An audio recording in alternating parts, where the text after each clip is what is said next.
खबर दिल्ली से है। इस खबर ने न सिर्फ रिश्तों की मर्यादा को तार तार कर दिया, बल्कि उस विश्वास की भी धज्जियां उड़ा दी जो एक दोस्त के प्रति रखता है। खबर बेहद चौंकाने वाली है, जहां पर एक अफसर ने अपने दोस्त की ही बेटी को उसका रेप किया। प्रेग्नेंट करने के बाद में इस पूरे कृत्य में किस तरीके से इस अफसर के पूरे परिवार ने इसका साथ दिया, वो तमाम चीजें आपको बताते हैं। उसके बाद चर्चा करेंगे सर से कि किस तरीके से ये विकृत मानसिकता जो है, ऐसी खबर जो है वो सामने आई है।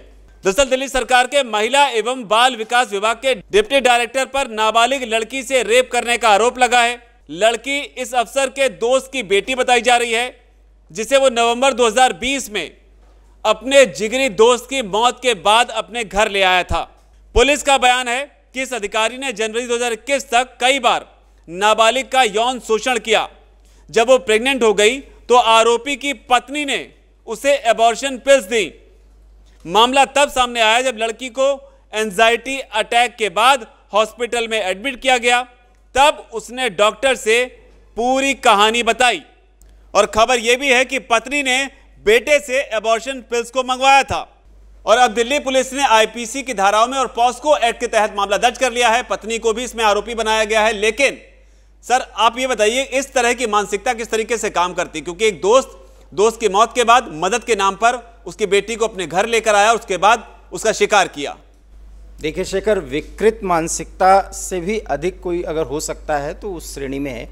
सबसे बड़ी बात है कि एक जिम्मेदार पद पर बैठा हुआ व्यक्ति है, डिप्टी डायरेक्टर इसका पद है, और साथ ही है देखिए इस कॉन्स्पिरेसी थ्योरी में उनकी पत्नी भी शामिल होती हैं। मतलब जितना यौन शोषण उस बच्ची के साथ हुआ है, और माइनर है, वो इंटर की छात्रा थी, दोस्त की लड़की, सबसे बड़ी बात है कितना बड़ा धोखा उस व्यक्ति ने किया है।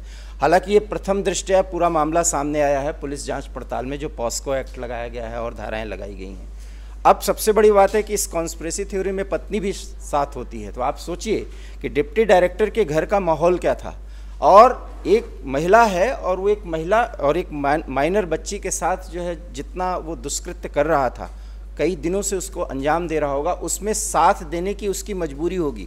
अब महिला जो बयान देगी, डिप्टी डायरेक्टर की पत्नी जब बयान देगी तो और चौंकाने वाला होगा कि किस मजबूरी में उनको ऐसा करना पड़ रहा था। आप सोचिए, एक पत्नी, कोई भी महिला किसी भी बच्चे या महिला के साथ उसके ही घर में उसके पति द्वारा कोई दुष्कृत्य किया जा रहा है और वो सब कुछ उसको आगे बढ़ा रही है। इस पर भी जब वो बयान लिया जाएगा पत्नी का तो और बड़ा चौंकाने वाली बात आ सकती है। वो क्या होगा वो हम अभी नहीं बता सकते, क्योंकि वो एक तरह से हाइपोथेटिकल होगा, लेकिन वो बहुत ही चौंकाने वाला होगा। दूसरी बात, किसी रिश्ते को तार तार करना, एक दोस्त की बेटी जो है वो बच्ची की ही तरह होती है। कोई भी बच्ची है तो आपकी बच्ची ही है, लेकिन इस जिम्मेदार व्यक्ति ने, गैर जिम्मेदार व्यक्ति ने जिम्मेदारी के पद पर बैठे हुए इस तरह के दुष्कृत्य को अंजाम दिया। और ये जो कालखंड आप बता रहे हैं, ये कोरोना का कालखंड था।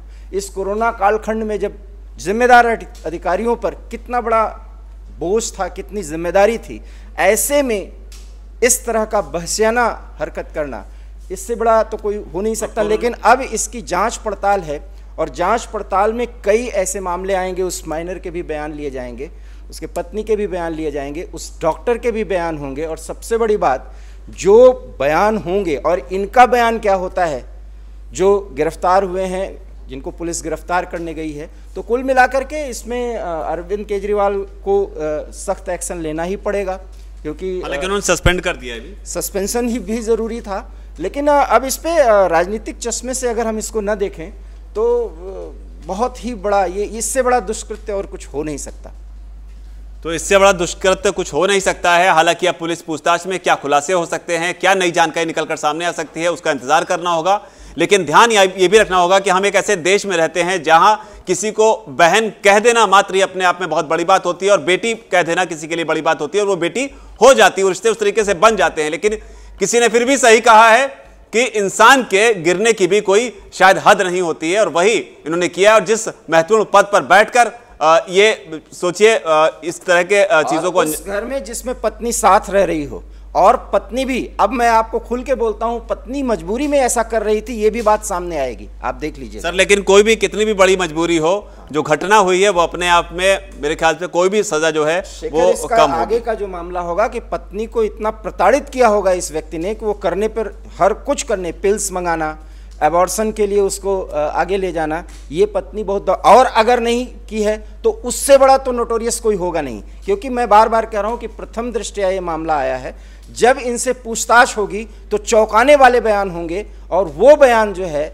इस पूरे दुष्कृत्य के घटनाक्रम पर ऐसा प्रकाश डालेगा जो सचमुच में आप चौंक जाएंगे और दांतों तले उंगली दबा देंगे। तो इंतजार होगा कि इस तरीके से इस मामले में और जानकारी निकलकर सामने आती है। फिलहाल इस रिपोर्ट में इतना ही, धन्यवाद। वीके न्यूज, राष्ट्र के नाम।